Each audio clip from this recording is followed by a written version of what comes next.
Somos Ver TV, la mejor programación en la más alta calidad de imagen y sonido.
¿Qué tal? ¿Cómo le va? Damos comienzo a un nuevo y gran encuentro, comienza este partido que semana tras semana disputamos y entramos a la cancha con este mensaje que siempre nos da el padre Pepe Di Paola, donde entra un libro, la educación, no entra un revólver, la violencia, donde entra una pelota, no entran la droga ni las adicciones. Mensaje fuerte que nos direcciona, así como también el hecho de que este programa ha sido designado Embajador de la Paz por la Fundación Mil Milenios. Es un programa que además tiene hoy como jugadores y protagonistas a quienes nos va a dar cuenta de sus actividades, sus quehaceres, y son realmente muy importantes. Por ejemplo, la del doctor Aurelio Cuello Murúa, juez federal de Venado Tuerto, que nos va a hablar, por supuesto, de esa tarea que está haciendo en este juzgado, cubriendo una necesidad de una demanda que la región planteó durante muchísimos años y ha sido en buena hora bien cubierta por la tarea de este juzgado federal. Y también de los reemplazos que está haciendo, por ejemplo, en el Juzgado Federal de Reconquista, en lo que es el área de la justicia electoral federal en Santa Fe. Temas diversos, muy amplios, una tarea ímproba, muy prolífica y muy diversificada que hace el doctor Cuello Murúa, que además nos va a dar cuenta de fallos que son interesantísimos. Por ejemplo, cuando plantea la obligatoriedad de la vacunación frente a una persona que no quería vacunar a su hijo en el tema sarampión, lo que significa también abordar la problemática del mal estado de las rutas nacionales que hay en Santa Fe. También otras cuestiones que son atinentes a esta tarea que por supuesto tienen como un eje central la lucha contra este flagelo del narcotráfico y el narcomenudeo. El doctor Aurelio Cuello Murúa entonces hoy jugadorazo principal en este gran encuentro. Como también va a ser alguien que tiene un protagonismo fuerte, el doctor Mauro Tortolo. Con él hablamos de lo que tiene que ver con nuestra nutrición, lo que es el ayuno intermitente, cómo abordar la alimentación adecuadamente. Son consejos muy, pero muy útiles que el doctor Mauro Tortolo con mucha claridad nos va a ir explicando, así que le sugerimos estar atento a todo lo que nos va a ir dando cuenta desde esta amplia trayectoria que tiene en el área de la nutrición, de cómo fortalecernos energéticamente, cómo tener una mejor calidad de vida. Y en este primer bloque va a estar el zorro, va a estar Fernando Lupis, que en Rosario presentó lo que es ese conjunto de objetos que tanto queremos y apreciamos a través de esa figura que sigue siendo vigente porque aparece bien en los ratings televisivos, porque está en el cariño de todos y es una figura universal. El zorro, Guy Williams, lo que tuvo que ver con esos atuendos que él utilizaba cuando personificó al zorro, aquí están en esta muestra que hace Fernando Lupis, que es el hombre que expresa el zorro en tantísimos tiempos y que lo hace muy pero muy bien. En el Cairo hicimos la entrevista, allí se presentó y por supuesto concitó la expectativa de todos quienes quisieron de alguna forma tener un contacto con el querido, inolvidable y siempre vigente el zorro, Guy Williams. Y también estuvimos en el Tenis Club Argentino, así se dio la final de un torneo muy bien organizado que fue del circuito de la WTA 125, o sea que tiene una categoría interesante dentro del tenis femenino.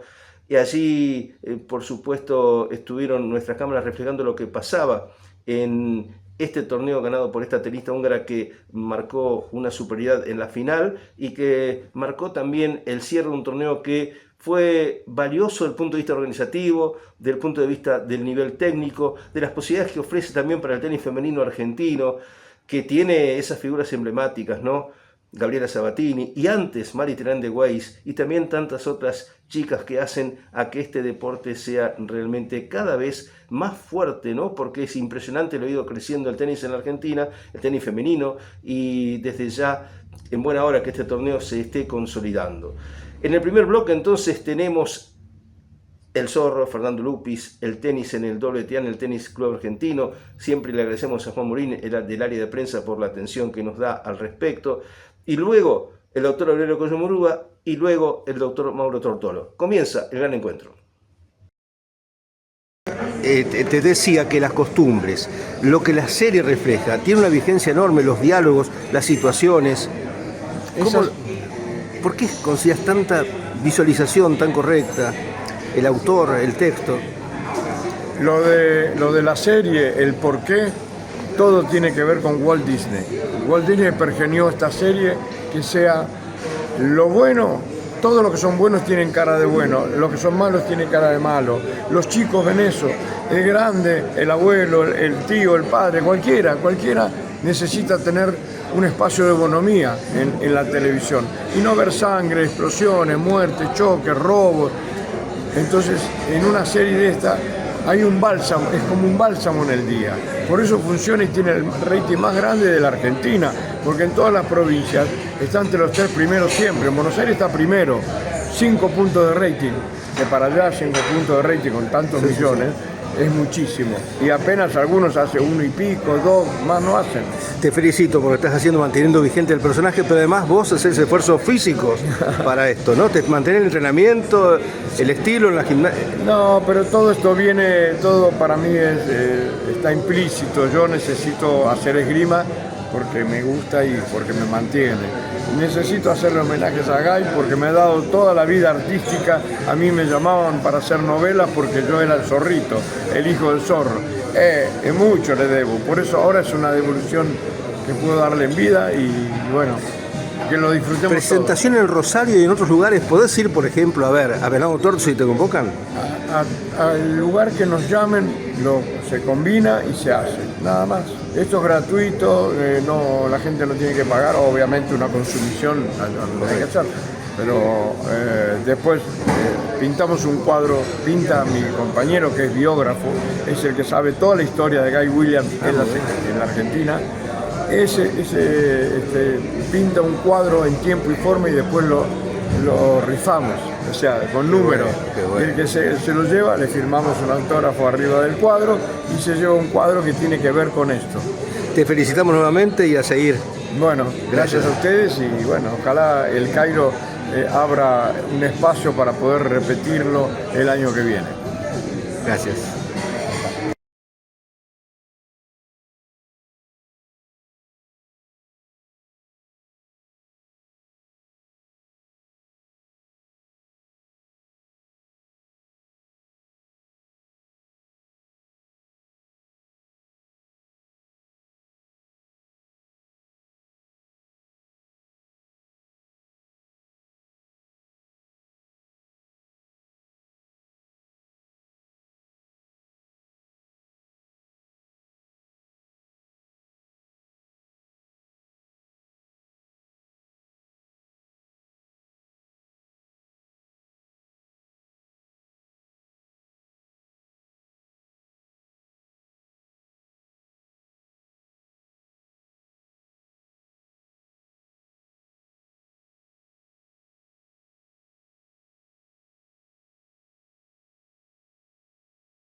Al doctor Aurelio Coello Murga me cuesta especificar su función a la hora de presentarlo, porque es juez federal, Venado Tuerto, pero además tiene otras funciones, una multiplicidad de tareas que realmente son exigentes, ¿no?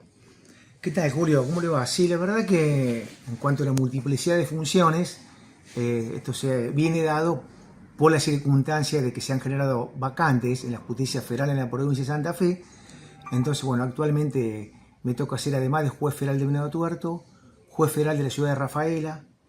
La semana pasada estuve subrogando durante 10 días al juzgado de Reconquista, y también he sido juez federal electoral en la provincia de Santa Fe en todo este proceso que culminó el día 26 de octubre. Así que estamos teniendo un año con multiplicidad de funciones, de cargos, pero contento, porque venimos desempeñando la tarea, creo, correctamente, eficiente y con el compromiso que genera el cargo y por todos los temas que son tan trascendentes para la sociedad también. La dinámica del jugador electoral es interesante, ¿no? Por lo menos un desafío novedoso.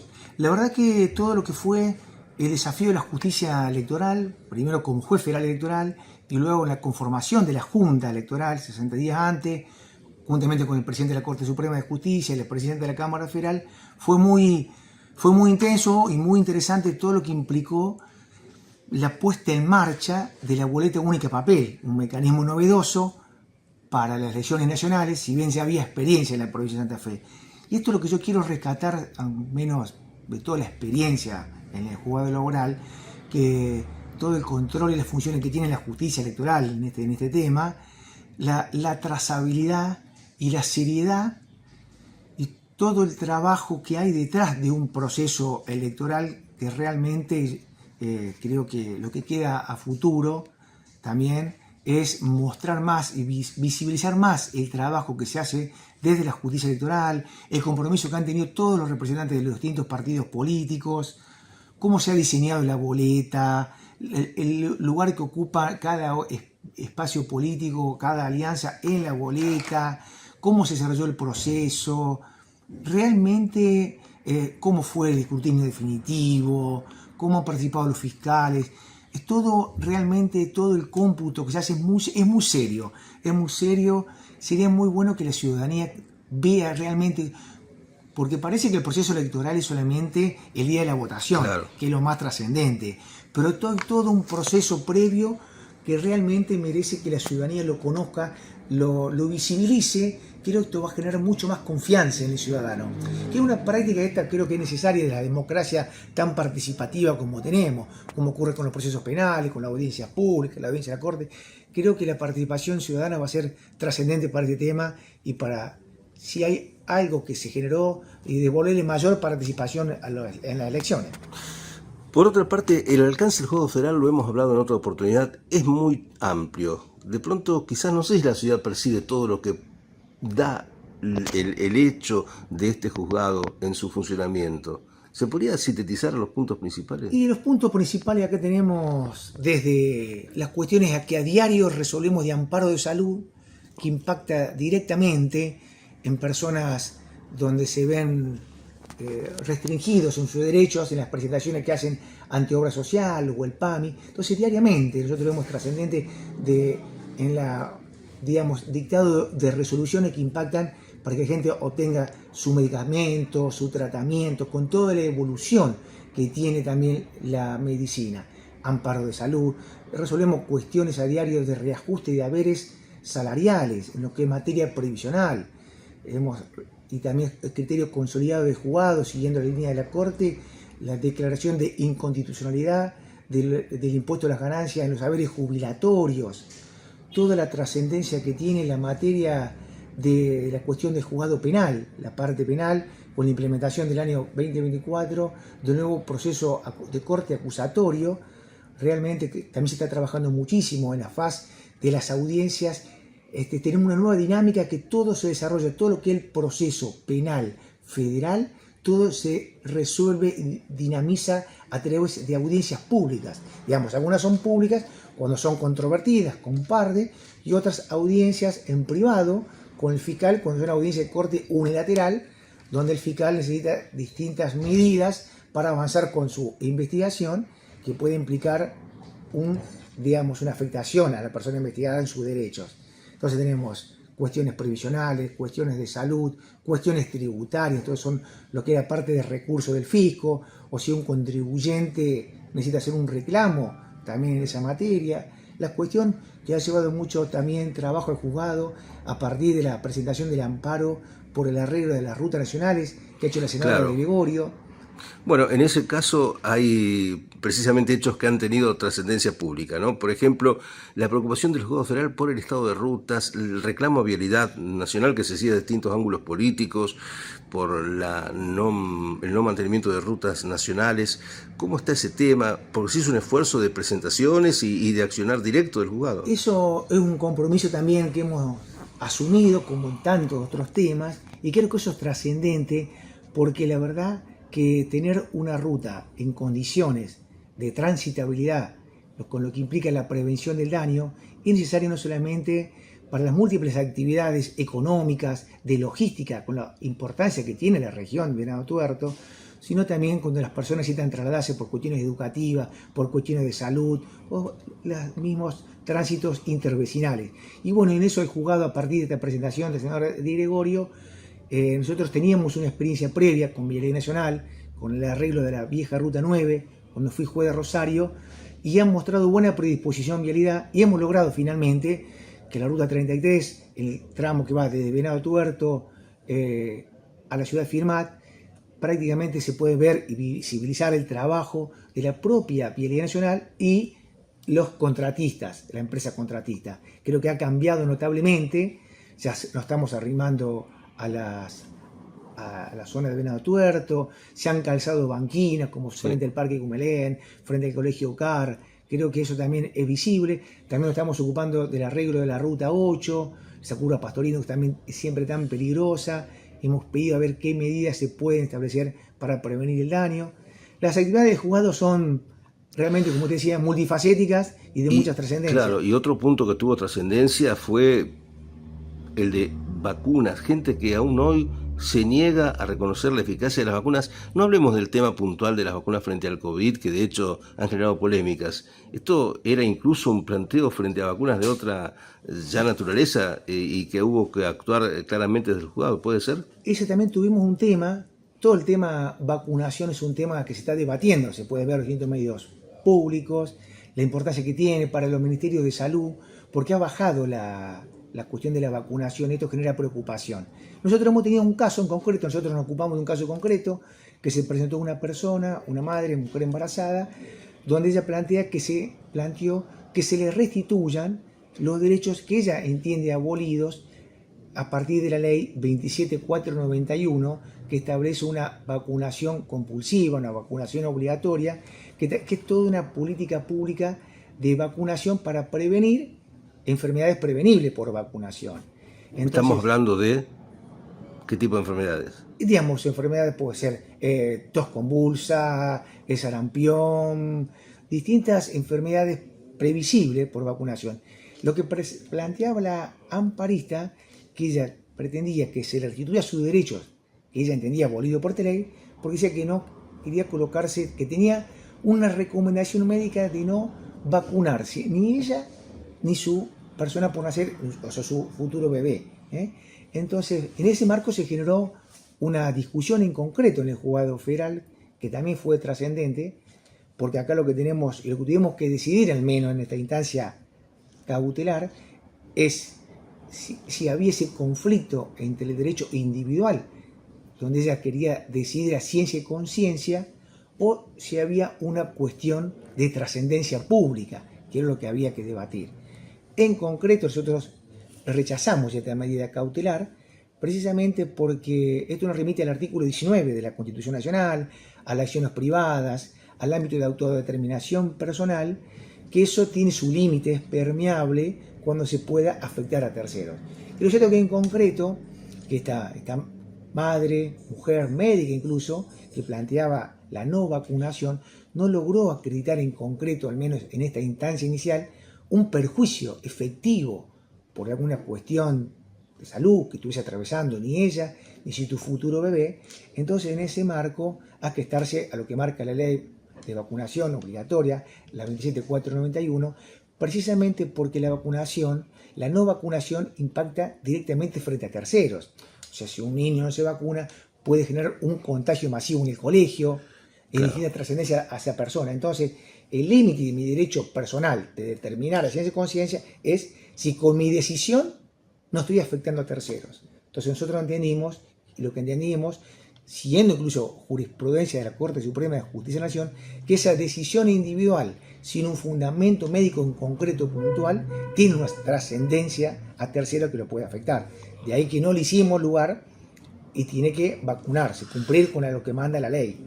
Claro, además con tantas políticas públicas que se han dado en el país para fortalecer vacunación masiva y, por ejemplo, el tema poliomielitis se resolvió desde allí. El tema poliomielitis, el tema tos convulsa, todas las enfermedades que se está viendo un rebrote que precisamente a través de la vacunación se busca prevenir en forma completa y que genera un efecto rebaño. Entonces el efecto rebaño tenemos que tenerlo, estamos cuando hay un 90% de vacunación. Yo leí algunas estadísticas, no en el caso puntual, que estamos en lo mejor de los casos en un 47, 48%, con lo cual hoy es una preocupación importante el no cumplimiento de la vacunación obligatoria. Hemos hablado de temas de salud, temas de tránsito, de mantenimiento de rutas, pero el tema que también siempre impacta es lo que se vincula con el narcotráfico, el narcomenudeo. ¿Cómo está el cuadro de situación? Porque hay muchos operativos que se están sosteniendo desde el Juzgado Federal. Sí, precisamente se han dado muchos procedimientos, hay una coordinación, porque también hoy es competencia en el ámbito que usted decía, el microtráfico, la venta minorista.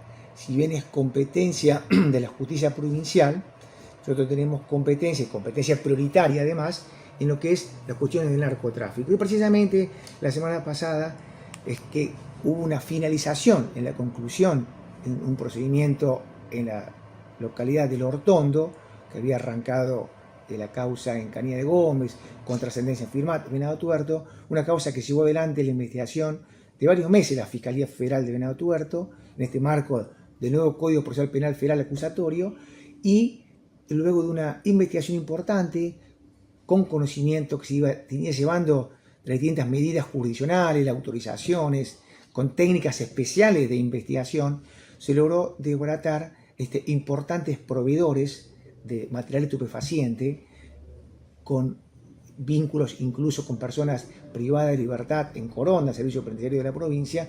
Se logró desbaratar una importante organización y con una cantidad de más de 4 kilogramos netos de material estupefaciente, de cocaína, de alta pureza, valor de más de 150 millones de pesos, lo que da la pauta de lo importante que fue este operativo, esta causa, esta investigación, y lo que hubiera implicado si no se hubiera interferido y actuado eficientemente, lo que hubiera implicado para la salud de la población, lamentablemente hay mucha gente que consume esto, que no son los responsables, lo que hubiera impactado en la salud de los consumidores, estos más de 4 kilos distribuidos en nuestro departamento. Creo que hubiera sido realmente muy trágico, preocupante, de ahí que, bueno, esta política de lucha contra el narcotráfico que se viene dando desde el Juzgado Federal, desde la Fiscalía Federal de Venado Tuerto, creo que también impacta directamente en la sociedad. Por último, este esfuerzo que es evidente, que la sociedad valoriza, también lleva como una situación que significa una contracara, la de las críticas hacia el accionar de algunos jueces federales y que se ponen definitivamente en tela de juicio el rol de la justicia. ¿Cómo lo vive el doctor Aurelio Coello Murúa esta situación? ¿Qué le significa? ¿Qué le impacta en lo personal ver que de pronto hay una imagen cuestionada del servicio de justicia? Sí, yo creo que hay una imagen que se cuestiona. Hemos tenido en la provincia de Santa Fe el juicio a fiscales regionales.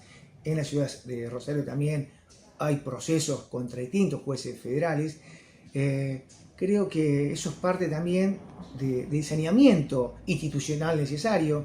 En la provincia de Buenos Aires también hay juicios, la jueza de casos de Maradona, que ha enfrentado un proceso de destitución. Hay casos contra la corrupción. Creo que son procesos también importantes que se lleven adelante en la vida democrática para purificar realmente la institución, necesitamos instituciones fuertes.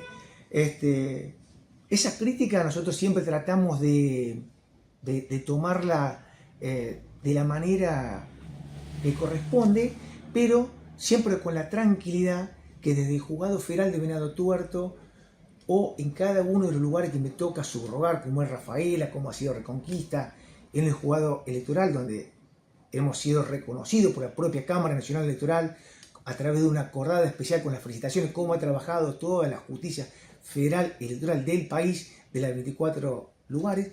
Lo importante es poder rendir cuentas. Y uno puede rendir cuentas, Julio, cuando el problema, como es el caso de la vacuna, cuando tiene la trascendencia el problema de las rutas, cuando el problema del narcotráfico, o un amparista anónimo que necesita una medicación, cuando uno lo siente al tema y lo aborda inmediatamente, y uno puede salir y darle la cara al vecino, a la vecina, cuando nos comunicamos con los distintos estamentos municipales, provinciales, jefes comunales, uno le puede rendir cuenta y decir qué se hace, cómo se hace, y en audiencias públicas y orales, y dando a conocer los testimonios de nuestras resoluciones, tenemos la máxima tranquilidad como para decir que el Juzgado Federal de Venado Tuerto ha sido una creación, una puesta en funcionamiento eficiente.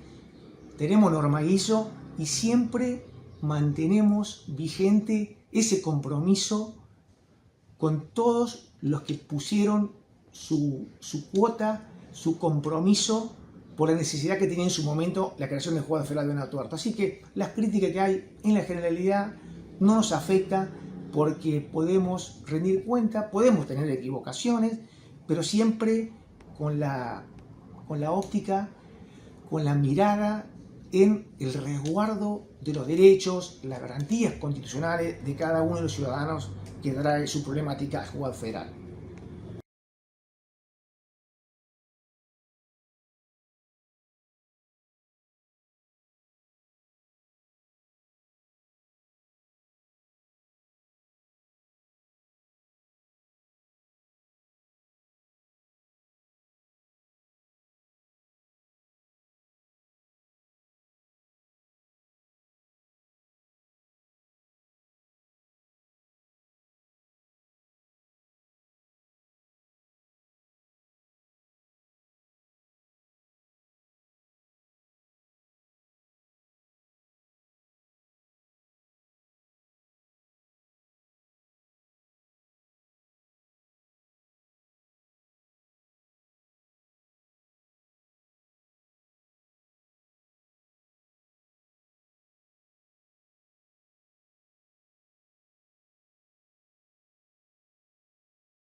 Por supuesto que es siempre muy importante y muy útil enriquecerse en el conocimiento de cuál es la mejor forma de alimentarnos, cuál es la mejor calidad de vida que podemos tener.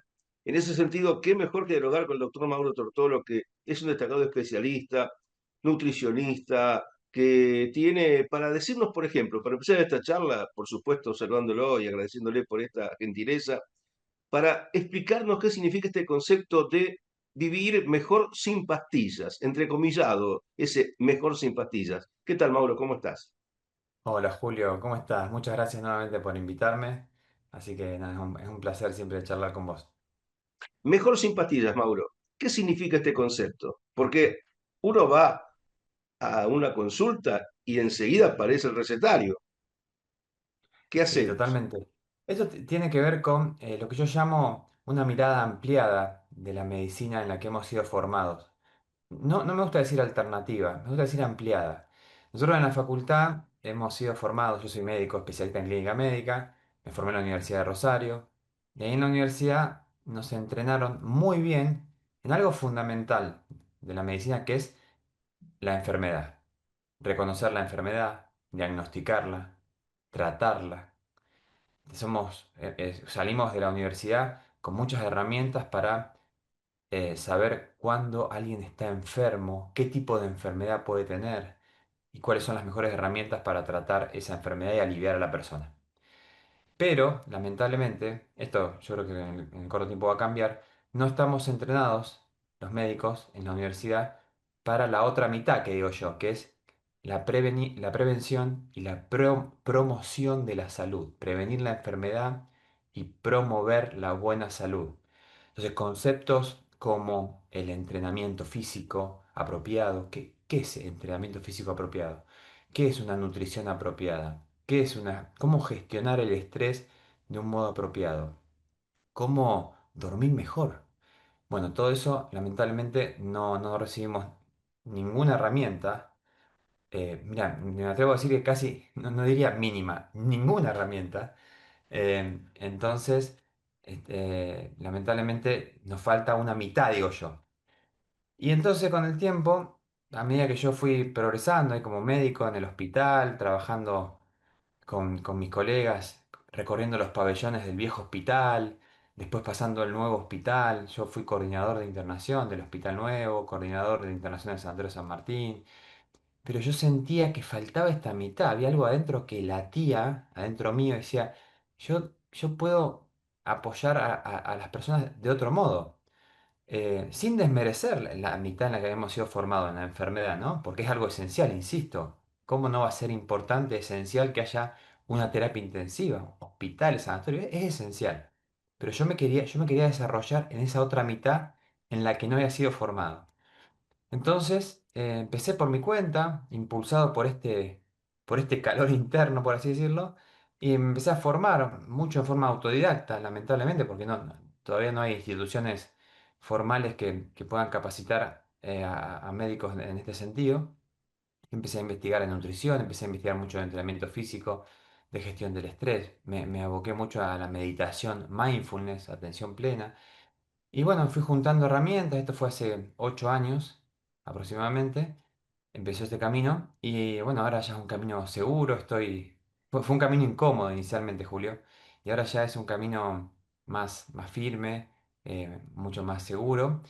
Y bueno, y entonces dije, ¿qué nombre le puedo poner a este proyecto, a este camino? Entonces pensé, bueno, mejor sin pastillas las pastillas como referencia a la enfermedad, pero yo fíjate que no digo sin pastillas, es mejor sin pastillas, es mejor si lo logramos sin pastillas, o vamos a tratar de lograrlo sin pastillas, pero bueno, cuando son necesarias, que muchas veces son imprescindibles, vamos a recurrir a ellas y a recurrir a esa medicina que es esencial.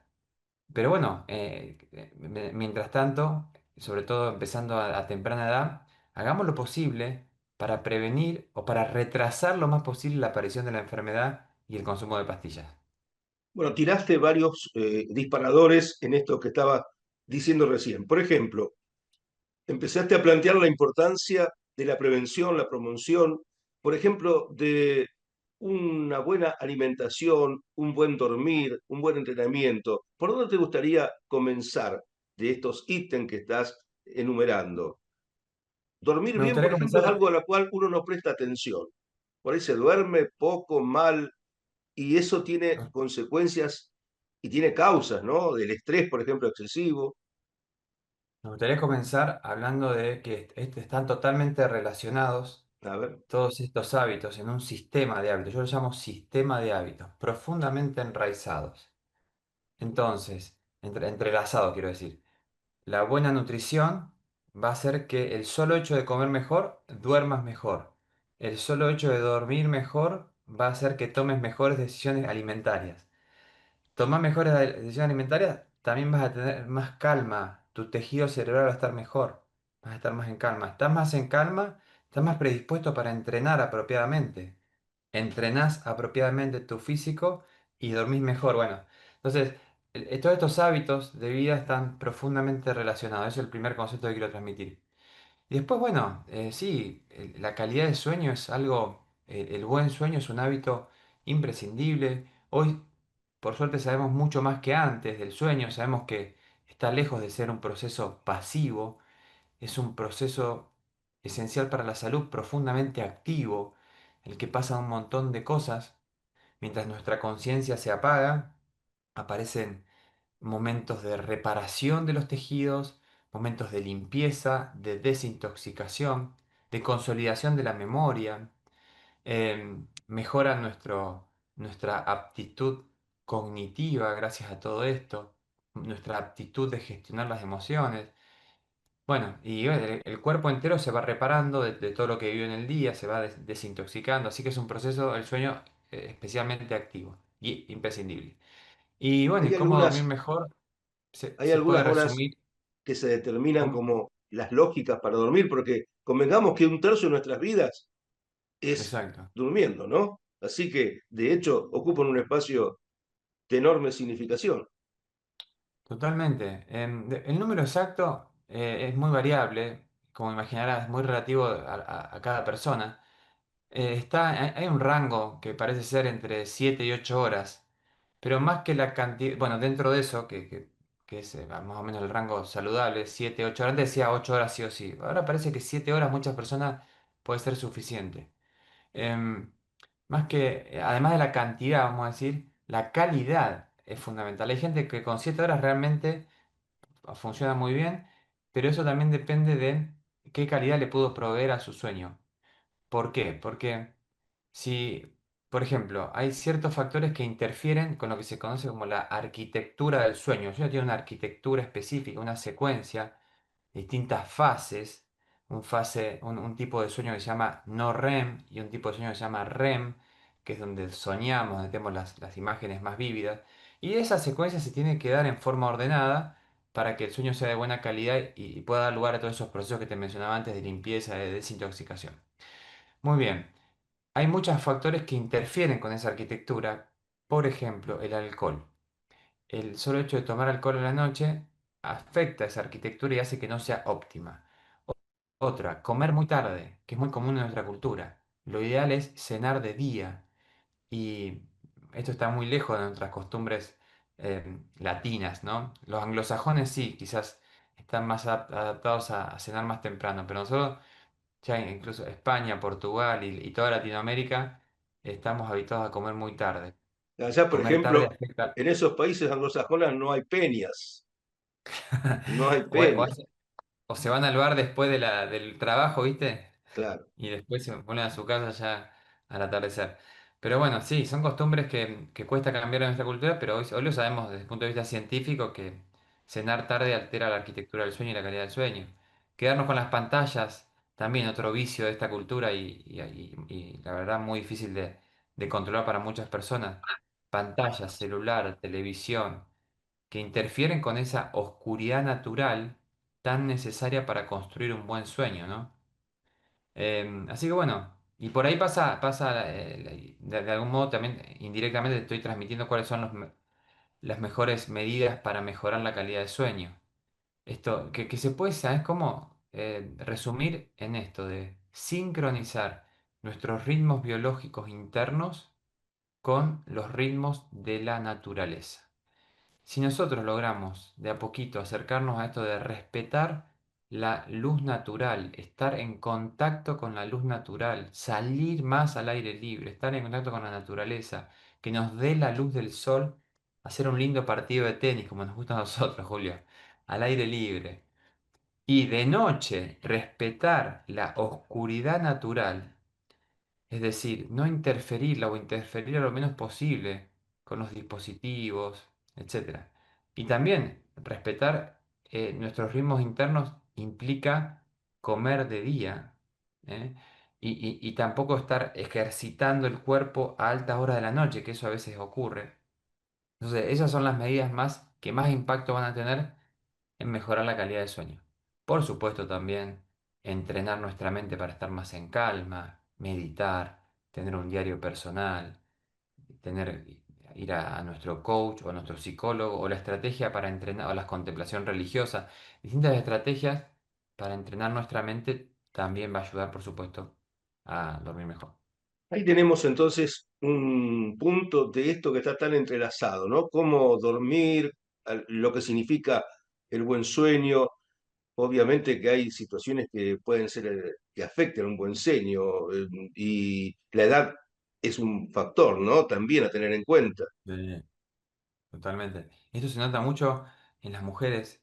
Después de la menopausia, las mujeres notan de forma bastante notable un cambio en la calidad de sueño. Muchas empiezan a dormir peor y menos tiempo. Y sí, a medida que envejecemos, la calidad de sueño también se afecta. También es otra de las señales de que nuestro tejido cerebral, que es el que produce el sueño esencialmente, no están con la misma salud que cuando teníamos 20 años. Esto también es lógico. Muy bien. Esto además conlleva levantarse temprano y aprovechar las horas, ¿no? El círculo circadiano, creo que es la palabra, y ya uno va Perfecto. aprendiendo la terminología. Y esto hace que, por ejemplo, conviene desarrollar durante el día actividades de alimentación. ¿De qué forma? Creo que vos alentás lo que tiene que ver con el ayuno intermitente. Es una fórmula, por ejemplo, que es El mejor. ayuno intermitente puede ser muy efectivo, como cualquier herramienta, hay que saber usarla, ¿no? Pero no hay que considerarla como, no hay que caer en extremismos. Si yo estoy fanatizado con el martillo, entonces voy a creer que el martillo me sirve para todo y lo voy a usar en cualquier escenario, ¿no? Y a veces lo que necesito no es un martillo, sino es un serrucho o otra herramienta. Muchas personas, lo que pasa es que hoy, que el ayuno intermitente, en mi opinión, es una herramienta muy efectiva y muy segura para quienes necesiten perder grasa y respetar el músculo, cuidar la masa muscular, es decir, perder grasa sin amenazar la masa musculoesquelética. Ese es el gran objetivo de la mayoría de las personas adultas hoy en día, me atrevo a decir. Entonces, para esas personas, que son la mayoría, el ayuno intermitente es muy efectivo y yo lo aliento, ¿sí? Pero un atleta magro, una persona que no necesita perder grasa, quizá no tenga que recurrir al ayuno intermitente, ¿no? Pero es cierto que para la mayoría de las personas adultas en nuestra cultura actual sí, se van a beneficiar por el ayuno Recordame, intermitente. Mauro, te pediría que me recuerdes el sistema del ayuno intermitente, cómo es. Bueno, ayuno intermitente significa simplemente extender la ventana durante la cual no consumimos alimentos sólidos o alimentos calóricos, porque algunos líquidos pueden tener muchas calorías. Entonces, alimentos no calóricos, durante la ventana de tiempo durante el cual no ingerimos alimentos o bebidas calóricas. Entonces, intermitente se dice porque se va alternando, se alterna con la ventana alimentaria. Ayuno, ventana alimentaria, ventana de ayuno, ventana alimentaria. Es intermitente, no es un ayuno sostenido. Y hay muchísimas modalidades. La más común es la que se conoce también como alimentación restringida en tiempo. Es decir, yo voy a comer dentro de una ventana específica alimentaria y el resto del tiempo no voy a comer, voy a ayunar.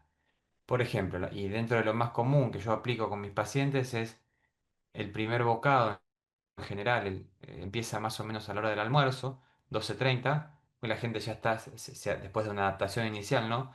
Con mucho líquido, anda muy bien hasta el mediodía, no tiene necesidad de consumir sólidos y rompe el ayuno al mediodía con un buen almuerzo Después a media tarde, a veces es necesario comer algo, no, depende de las características de cada persona. Y después la ventana de alimentación termina más o menos a las 8 de la noche, como decíamos, para tratar de cenar de día o antes de que oscurezca.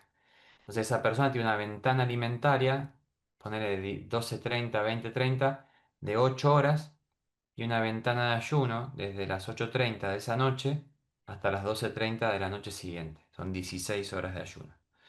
Entonces, eso se conoce como la modalidad 16-8. 16 horas de ayuno, 8 horas de alimentación. Y así te imaginarás que hay muchísimas variantes. Hay gente que prefiere acortar aún más la ventana alimentaria y su modalidad va a ser 24 o 18-6. Bueno, esa es la que le dije inicialmente. Yo sé, puede ser 24. Extremos, para algunos días puede ser una sola comida por día. Eso yo no lo recomiendo para todos los días, pero en algunos momentos muy puntuales puede ser efectivo. El OMAD en inglés, one meal a day, una sola comida por día, pues es otra modalidad de ayuno intermitente. Muy bien, así llegamos al final de este nuevo y gran encuentro. Ha sido un gusto compartirlo con todos ustedes. Siempre por la amplia red de Ver TV en el sur de Santa Fe y zonas aledañas, por la televisión regional Rosario, en Rosario, zona de influencia, tanto en Canal 19 como en Canal 6 Digital. También en las redes sociales estamos en el YouTube, el canal de YouTube El Gran Encuentro OK, que está creciendo en suscriptores. Lo invitamos a suscribirse en forma gratuita, El Gran Encuentro OK. Luego también estamos en radio, en LT29 Radio de Nuevo Tuerto. Y por supuesto en el equipo aparecen jugadores de la talla de Sebastián Isaías en control y edición. También de Lucas en Televisión Regional Rosario con lo que es la parte de control. Y estamos con Marcelo Yazub haciendo notas y entrevistas, formando parte del equipo, y con los anunciantes que siempre valorizamos que nos estén acompañando y siendo parte de este gran encuentro. Y con todos ustedes, por supuesto, que nos acompañan semana tras semana. Así que les deseamos que estén muy bien y será hasta nuestro próximo gran encuentro. Chau, chau.